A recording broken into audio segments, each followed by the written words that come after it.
When Vivian Ashford stood in the middle of my restaurant at 9:23 p.m. on a Saturday night, screaming that she was married to the owner and refusing to pay her table's $6,340 bill in front of 89 guests, 11 actual millionaires, and my entire staff, she had absolutely no idea who she was talking to. She thought I was just another manager. In reality, I was Daniel Rivers, the founder, owner, and executive chef of Rivers Fine Dining, a restaurant I had built from the ground up over the past 13 years. What made this even more shocking? The 11 people dining with her were real millionaires who had no idea she was broke. They had a tradition of taking turns paying for group dinners. Tonight was Vivian's turn, and rather than admit she couldn't afford it, she tried to scam my restaurant while simultaneously pretending to own it. What happened next would expose her fake wealthy persona in front of the very people she'd been trying to impress for 3 years, reveal she'd pulled similar scams at 14 other restaurants, and lead to her complete social and legal downfall. The irony? Her millionaire friends would have happily covered her bill if she'd just been honest. Comment where you're watching from and drop a like if you believe honesty beats fake status. But let me take you back to where this all started, because the full story is absolutely wild. It was October 14th, 2023, and that Saturday started like most Saturdays at Rivers. I arrived at the restaurant at 10:30 in the morning, 3 hours before we'd open for lunch service. The building was quiet except for the hum of the refrigeration units and the distant sound of delivery trucks making their rounds in the alley behind us. I'd been doing this routine for 13 years, ever since I'd signed the lease on this 2,400 square foot space in what was then a struggling neighborhood on the east side of downtown. Back in 2010, when I was 25 years old and probably too idealistic about what running a restaurant actually meant, I'd taken every dollar I'd saved from working in kitchens since I was 16 years old, combined it with a $75,000 loan from my grandmother, who believed in me more than I believed in myself at the time, and opened Rivers. The name came from my last name, obviously, but also from the philosophical idea that a great restaurant should be like a river, always moving, always adapting, never stagnant. My grandmother thought that was beautiful. My ex-wife thought it was pretentious. Looking back 13 years later, they were probably both right in their own ways. The neighborhood had transformed dramatically since 2010. When I'd first signed the lease, there were 2 vacant storefronts on our block, a check-cashing place that seemed to attract police attention every other weekend, and a dive bar that had been operating since 1973 and looked like it hadn't been cleaned since 1974. Now, 13 years later, those vacant storefronts had become an artisanal coffee roastery where a single espresso cost $6.50 and a boutique that sold candles for $400 each. The check-cashing place was now an organic juice bar where people paid $14 for 12 ounces of green liquid. The dive bar was still there somehow, but it had been bought by new owners who'd kept the vintage aesthetic while tripling the prices and adding craft cocktails with names like the Hemingway Crisis and Baudelaire's Regret. Our restaurant had evolved with the neighborhood.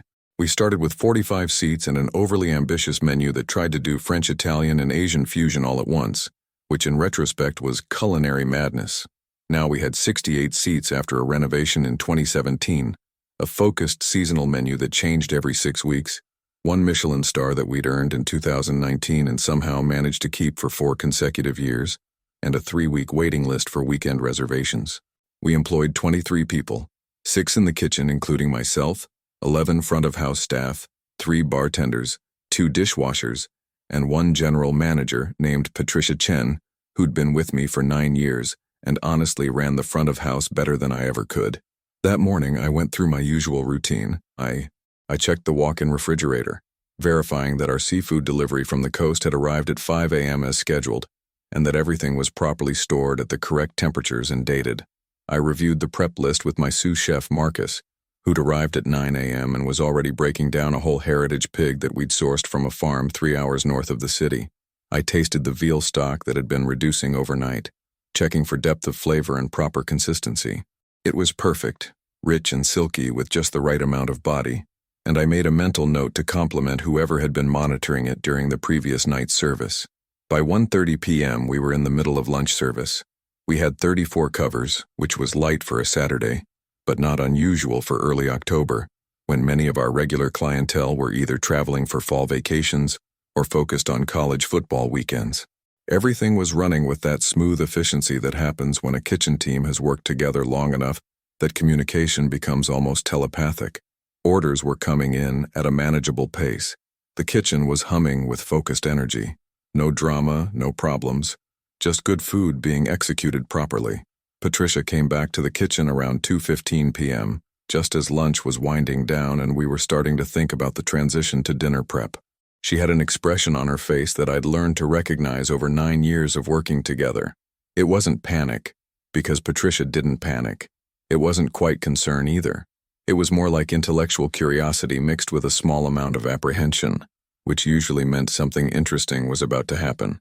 "Daniel," she said quietly, pulling me aside near the dish station where we could talk without the rest of the kitchen hearing every word. "We have a reservation tonight that I wanted to flag for you." "What kind of reservation?" I asked, wiping my hands on my apron out of habit even though they weren't particularly dirty. She pulled out her phone and showed me the reservation details. "Party of 12 for 7:30 p.m.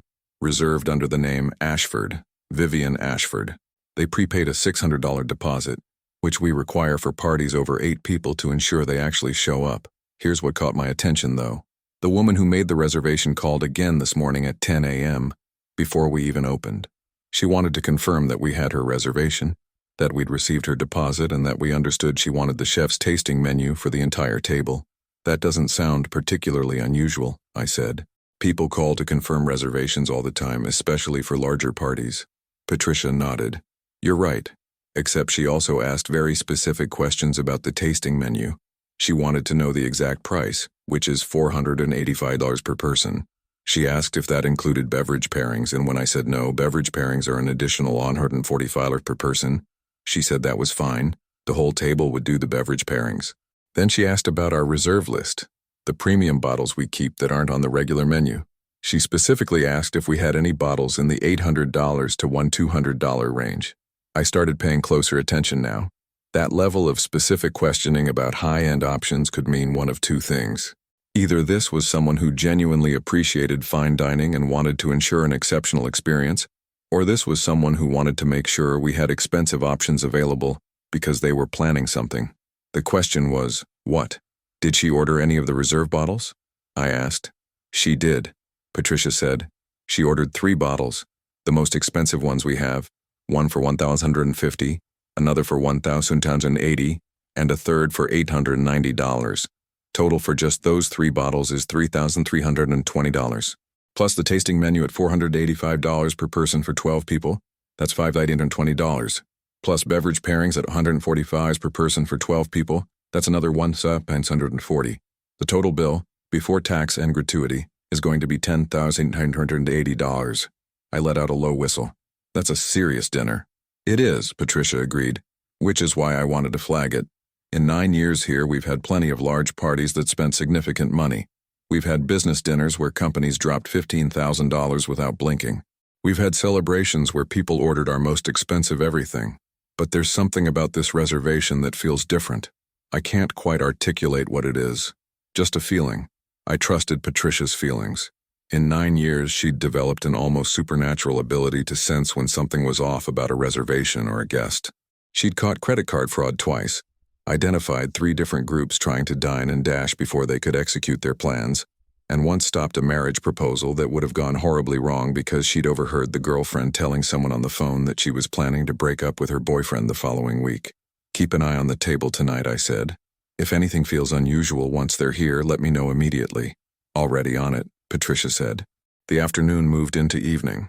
By 5 p.m., we were deep into dinner prep. The kitchen was in that controlled chaos phase where everyone was moving fast, but with purpose. Marcus was searing 50 portions of duck breast that would be finished to order throughout the night. Our pastry chef Jennifer was piping 75 individual chocolate mousses into small glasses for one of our signature desserts. I was working on the special for the evening, a butter-poached lobster with corn puree and chanterelle mushrooms, adjusting the seasoning until it was exactly right. The kitchen smelled incredible. That particular combination of roasting meats, reducing sauces, and fresh herbs that made 13 years of 80-hour work weeks feel worthwhile. The dining room opened at 5:30 p.m.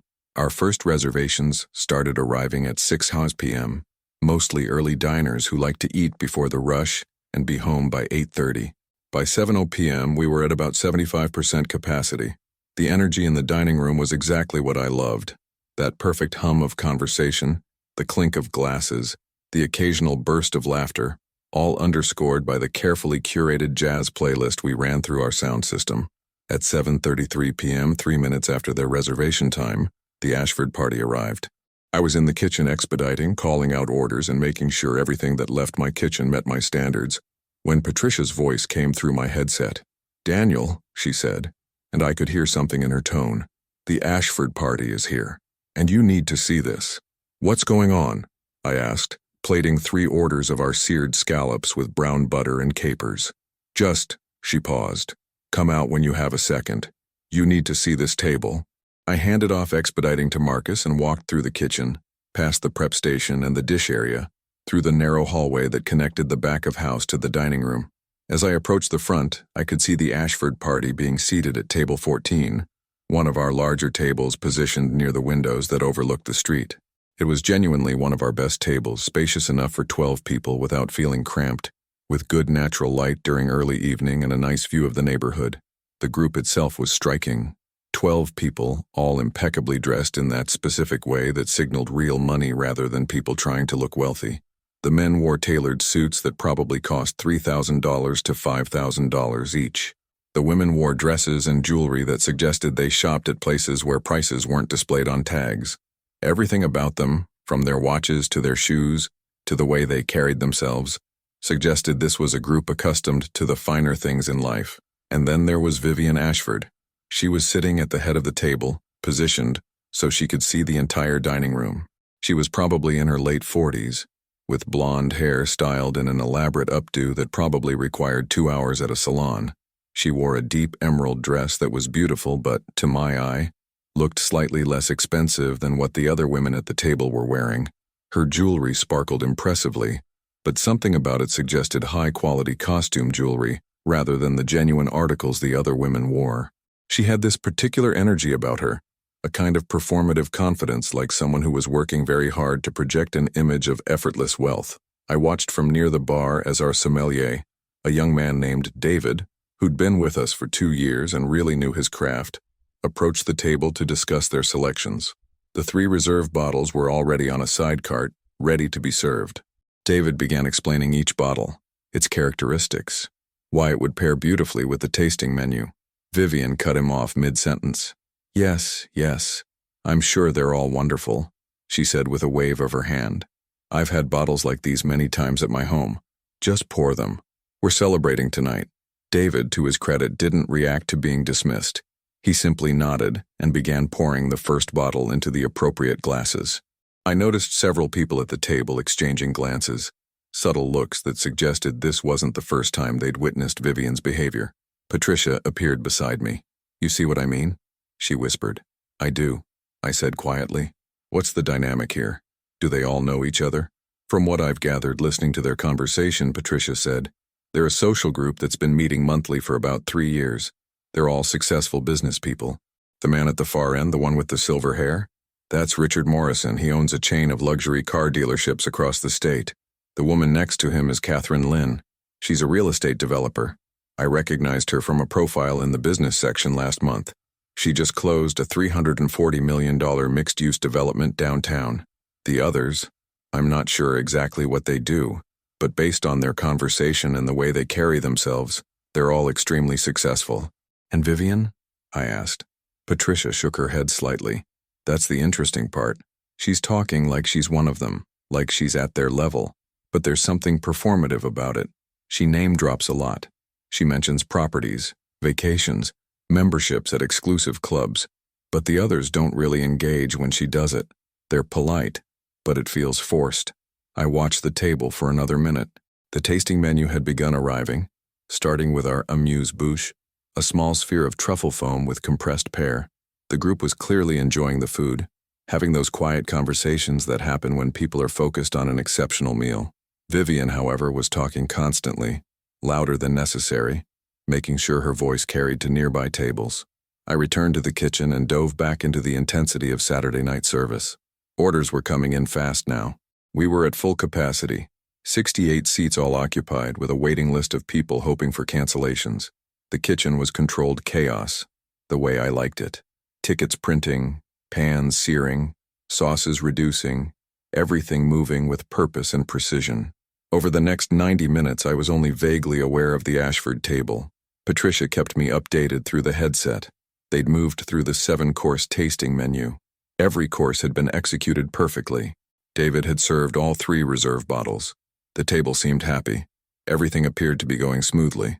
At 9:17 p.m., I was plating a special order, a custom vegetarian tasting menu for a guest with specific dietary restrictions, when Patricia's voice came through my headset again. "Daniel," she said, and now there was definite concern in her tone. "I need you out here. Now. The Ashford table. Something's happening." I wiped my hands, untied my apron in that reflexive gesture I always made before entering the dining room, and headed out. As soon as I stepped through the doorway, I could feel that the energy in the dining room had changed. Conversations at several tables had stopped. People were looking toward table 14. The Ashford party had clearly finished their meal. Empty dessert plates were scattered across the table. Glasses were drained. The 3 empty bottles sat on the side cart. And in the middle of the table was a black leather folder containing the bill. Our server for that table, a young woman named Sarah, who'd been with us for 18 months, was standing near Vivian with an expression of pure confusion. Patricia was approaching the table from the other direction, and Vivian herself was holding the bill, looking at it with an expression I couldn't quite read. I approached the table with my professional smile firmly in place. "Good evening," I said, addressing the entire group. "I'm Daniel Rivers, the owner and chef here at Rivers. I hope you've all enjoyed your meal tonight." Several people at the table responded warmly. "The food was exceptional," Richard Morrison said. "Truly one of the best tasting menus I've experienced." Catherine Lynn nodded in agreement. "The beverage pairings were perfect," she added. "And those reserve bottles, extraordinary choices." "I'm so pleased to hear that," I said genuinely. It's always a pleasure to serve guests who appreciate fine food and drink. That's when Vivian stood up from her chair. The movement was sudden enough that it drew everyone's attention. She was holding the bill in one hand, and her expression had shifted from whatever it had been before to something that looked like indignation mixed with performance. "I'm sorry," she said loudly, loud enough that nearby tables definitely heard her, "but there seems to be some mistake with this bill. It's showing $10,180 before tax and gratuity. That's not correct." I glanced at Patricia, who gave me a subtle nod that confirmed the bill was absolutely correct. "Ma'am," I said calmly, "that total reflects the chef's tasting menu at $485 per person for 12 people, the beverage pairings at $145 per person for 12 people, and the 3 reserve bottles you ordered, priced at $150, $180, and $890 respectively." Vivian laughed, but it was a forced sound. "Yes, I understand what the charges are supposedly for," she said. "But you see, I don't pay for meals here. My husband owns this restaurant. I'm Mrs. Daniel Rivers. This meal should be complimentary." The statement hung in the air for a moment. I saw several people at her table turn to look at her with expressions of surprise. Richard Morrison's eyebrows went up. Catherine Lynn looked confused. A younger man at the end of the table, who looked to be in his early 30s, actually said out loud, "Wait, what?" I maintained my calm, professional demeanor even as I processed what was happening. "Ma'am," I said carefully, "I'm Daniel Rivers. I'm standing right here. I'm not married. I've been divorced for 4 years. I don't know who you are, but I can assure you we are not married." Vivian's face flushed slightly. She looked around the table, then back at me, then at Patricia, as if trying to figure out how to navigate the situation she'd created. "Don't be ridiculous," she said, but her voice had lost some of its earlier certainty. "Of course you're married. You're married to me. We've been married for 6 years." Richard Morrison stood up from the table. "Vivian," he said quietly, "what are you talking about? You told us your husband was in real estate, not restaurants." Another woman at the table, someone I didn't recognize, spoke up as well. "You said your husband was traveling this week for business.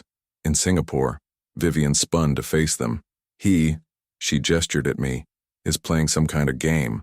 This is his restaurant. I'm his wife. Obviously he's being professional in front of guests, but this is getting out of hand."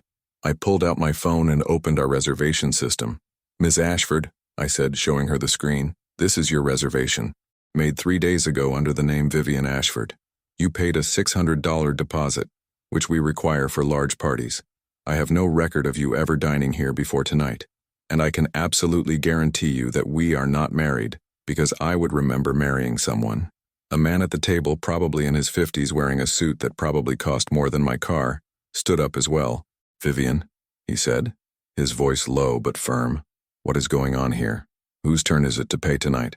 The question seemed to shift something at the table. Several people suddenly looked very uncomfortable. Catherine Lynn closed her eyes for a moment like she was putting pieces together. Richard Morrison sat back down heavily. Vivian's face had gone from flushed to pale. "It's my turn," she said quietly, then seemed to catch herself and raised her voice again. "It's my turn, yes, but as I've been explaining, I don't need to pay here because my husband owns the restaurant. But he's saying he doesn't know you," the man in the expensive suit said, gesturing toward me. "He's saying you're not married. Vivian, if this is your turn to pay and you can't afford it, just say so. We'll figure it out. We're all friends here." "I don't need help," Vivian snapped.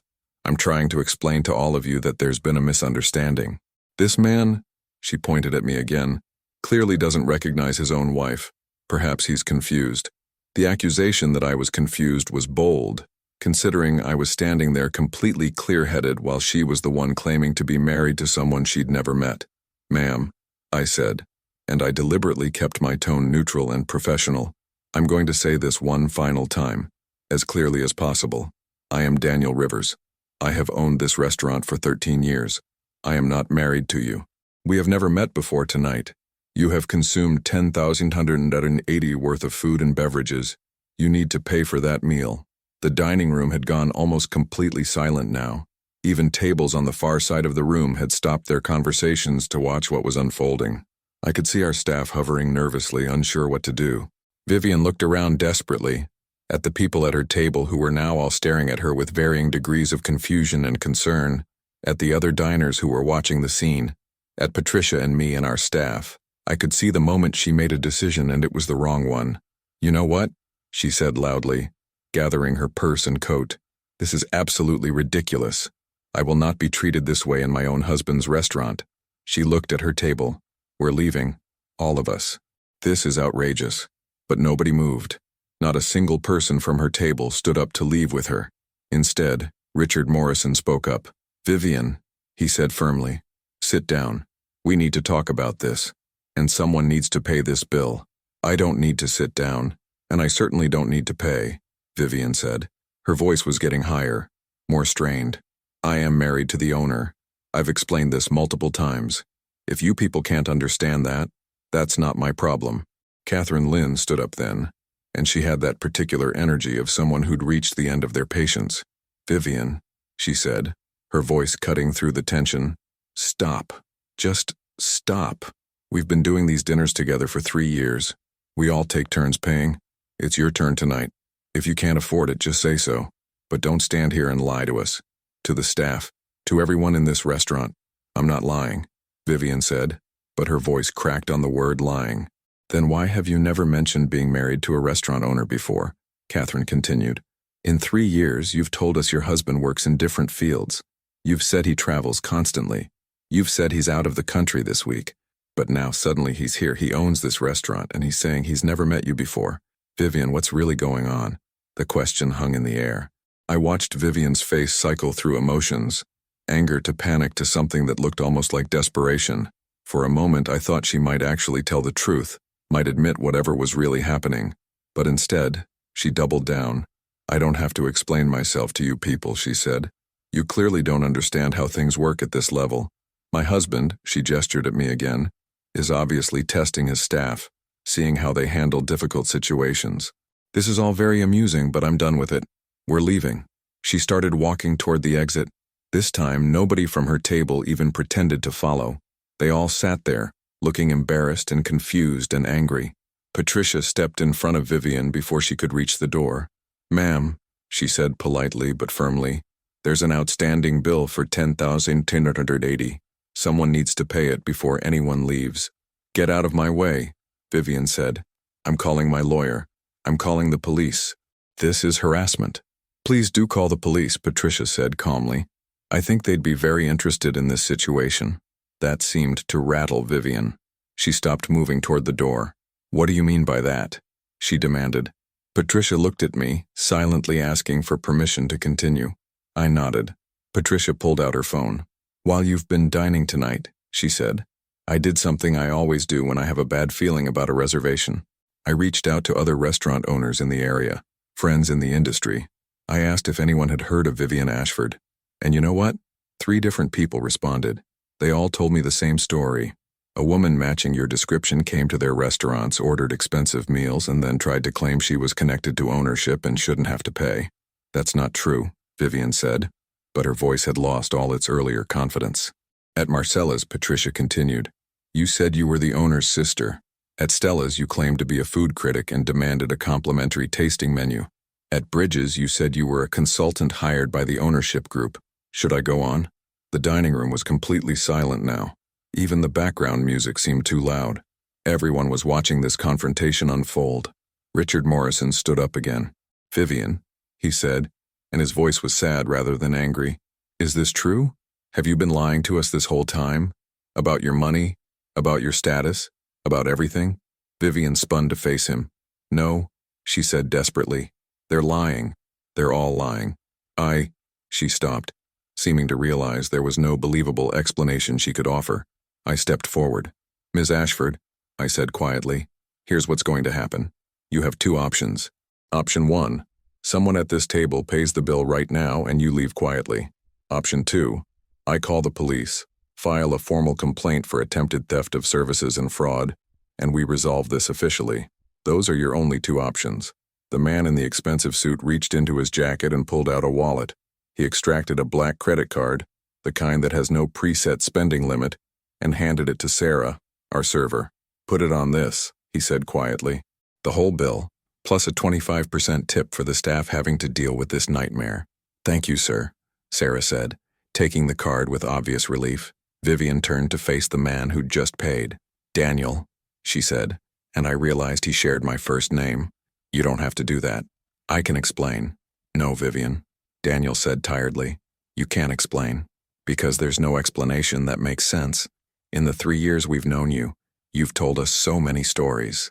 Properties you own, vacations you've taken, your husband's business empire, charitable foundations you run. We believed you because why wouldn't we? We're not the kind of people who fact-check our friends. But now, he gestured around the restaurant. Now I think maybe none of it was true. Catherine Lynn spoke up again. How many times, she asked quietly, how many times have we done these dinners where it was someone else's turn to pay, and you just happened to be there enjoying the meal? How many times have we offered to split bills evenly and you said no? You wanted to keep our tradition of taking turns? And then when it was your turn, she couldn't seem to find the words. Vivian backed toward the door. She looked like she wanted to say something, defend herself, but no words came out. Her carefully constructed persona was crumbling in real time, and there was nothing she could do to stop it. Richard Morrison stood up and walked over to me. Mr. Rivers, he said, extending his hand. I'm Richard Morrison. I write for the Chronicle, though I wasn't here in any professional capacity tonight. I was invited as a friend, or what I thought was a friend.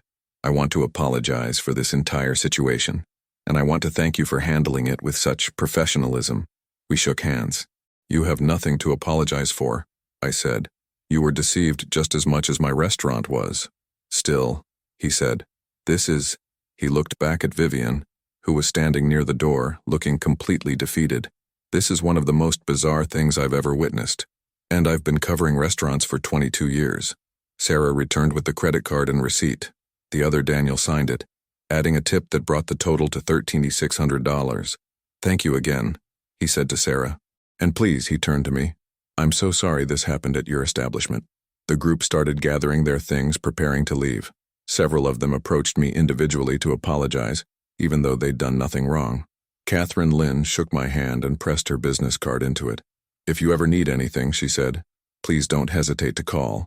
This was humiliating for all of us, but especially for you and your staff. Vivian was still standing by the door, watching her former friends prepare to leave without her.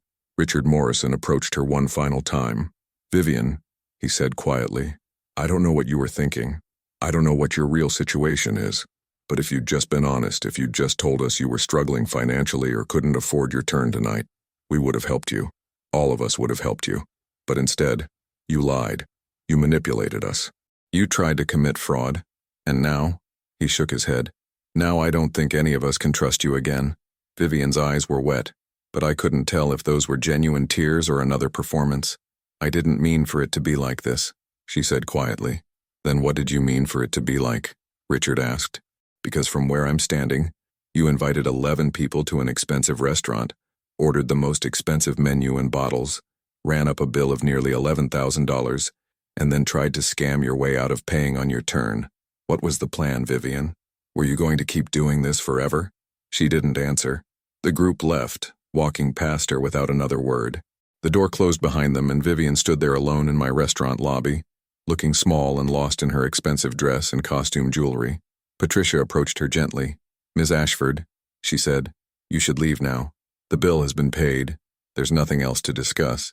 Vivian nodded slowly. Then she looked at me. "I'm sorry," she said. "It wasn't supposed to be like this." "What was it supposed to be like?" I asked, genuinely curious. She laughed bitterly. "I don't know. I just wanted to feel like I belonged, like I was one of them, like I had the life I was supposed to have." She wiped at her eyes, smearing her expensive makeup. "When you grow up with nothing, when you spend your whole life watching other people have everything you wanted, sometimes you start pretending, and then the pretending becomes its own reality. And then you can't stop, because if you stop, you have to face what you actually are." With that, she walked out into the night. The door closed behind her, and the restaurant slowly returned to its normal rhythm. Conversations resumed at other tables. Our staff returned to their duties, but the energy had shifted. Everyone had witnessed something unusual, something uncomfortable, something that would probably be talked about for weeks. After service ended that night, after the last guest had left and the dining room was cleaned and our staff had gone home, I sat in my office with Patricia and poured us each a glass from a bottle we'd opened for staff meal earlier in the week. "That was intense," Patricia said, which might have been the understatement of the century. "I need to make some calls," I said. "If she tried this here and she tried it at 3 other places you confirmed, she's probably done it at more restaurants. I want to create a record, a paper trail. Other owners should know about this pattern." "You're going to file a police report?" Patricia asked. I thought about it. Technically, the bill was paid. The other, Daniel, covered it. We didn't lose money. But Vivian had attempted fraud. She'd impersonated someone connected to my business. And based on what Patricia had uncovered, this wasn't her first time. "Yes," I said. "I'm filing a report. Not because I want to see her prosecuted necessarily, but because there should be a record. If she does this again, other restaurants should have something to reference." Over the next 3 days, I made 17 phone calls to restaurant owners across the city and surrounding areas. The stories I heard were remarkably consistent. Vivian Ashford had been running variations of the same scam for at least the past 18 months, possibly longer. Sometimes she claimed to be married to the owner. Sometimes she claimed to be a family member. Sometimes she claimed to be a business partner or consultant. The details varied, but the goal was always the same: eat expensive meals without paying. In total, I confirmed she'd successfully stolen from 6 different restaurants for a total of approximately $23,400. She'd attempted, but failed at 8 other establishments, including mine. The pattern was always similar: target upscale independent restaurants, make reservations for large parties to avoid suspicion, order expensive items, and then try to invoke some connection to ownership when the bill arrived. What made the Rivers incident unique was the context. At every other restaurant, she'd been alone or with 1 or 2 accomplices who were in on the scam. But that night at my restaurant, she'd been with a group of actual wealthy people who had no idea what she was planning. She'd been trying to defraud both the restaurant and her own social circle simultaneously. I filed my police report on Tuesday, October 17th. Detective Sarah Yun, who specialized in fraud cases, took my statement and seemed genuinely interested in the case once she understood the scope. "This isn't just one bad dinner," she said, after I explained what I'd learned. "This is a serial fraud pattern across multiple jurisdictions. That makes it much more serious." Over the following 2 weeks, 6 other restaurant owners filed reports referencing my case number. The investigation expanded. Detective Yoon discovered that Vivian Ashford wasn't even her real name. She'd been using variations of different names across different cities. Her real name was Vivian Chen, and she had a history of financial fraud going back 12 years. The Millionaire group she'd been dining with, she'd infiltrated them by volunteering at a charity event 3 years earlier. She'd presented herself as a successful businesswoman, name-dropped connections and credentials that didn't exist, and gradually worked her way into their social circle. She'd been careful for years, always being a guest when others were paying, never volunteering to host events at her supposed homes, always having excuses when it was her turn. The night at my restaurant was supposed to be her first time actually paying, and she'd planned to scam her way through it. What she hadn't anticipated was that Patricia would check references, that I would confront her directly, or that her wealthy companions would finally start questioning her story. Richard Morrison, the food critic who'd been at the dinner, wrote a feature article about the incident. He didn't name Vivian specifically, but he described the pattern of restaurant fraud targeting independent establishments and how owners could protect themselves. The article was published on November 3, 2023, with the headline, "The Hidden Cost of Restaurant Fraud: How One Woman's Elaborate Deception Exposed Vulnerabilities in Fine Dining." The response was overwhelming. Restaurant owners from across the region and eventually across the country reached out with similar stories. Some matched Vivian's pattern exactly. Others described different scams with similar methodologies. It became clear that restaurant fraud was a much bigger problem than most people realized, and that independent restaurants were particularly vulnerable because they relied on trust and hospitality. In December 2023, Vivian Chen was formally charged with 14 counts of fraud across 3 counties. The total amount of confirmed theft was $31,700. She was also charged with identity theft for using fake names and impersonation for claiming to be connected to various business owners. Her lawyer tried to negotiate a plea deal, arguing that she was struggling with mental health issues and financial desperation. The prosecutors were willing to consider it, but only if she paid full restitution and served some jail time. Several of the restaurant owners, myself included, were asked what we wanted to see happen. I thought about it for a long time. Part of me wanted to see harsh penalties. What she'd done was calculated, repeated, and harmful, not just financially, but psychologically to the staff who had to deal with her manipulations. But another part of me recognized that harsh punishment wouldn't necessarily prevent others from trying similar schemes, and it wouldn't address the underlying vulnerabilities in how restaurants operated. In the end, Vivian took a plea deal in March 2024. She pleaded guilty to 8 counts of felony fraud. She was sentenced to 18 months in prison, with 12 months suspended, meaning she'd serve 6 months. She was ordered to pay $31,700 in restitution to the restaurants she'd stolen from. She was permanently banned from 74 establishments across the region that had joined together through the Restaurant Association.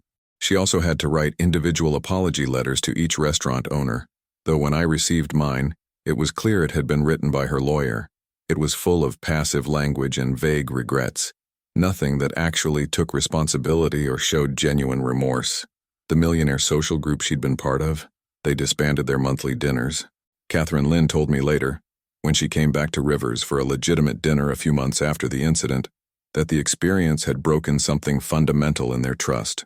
They'd been bringing new people into their group based solely on first impressions and social presentation, never doing basic verification. Vivian had exposed how naive that approach was. Richard Morrison continued to check in with me periodically. He was fascinated by the case, not just for its dramatic elements, but for what it revealed about trust, status, and vulnerability in the restaurant industry. He even pitched a book about it to a publisher, though I'm not sure if he ever wrote it.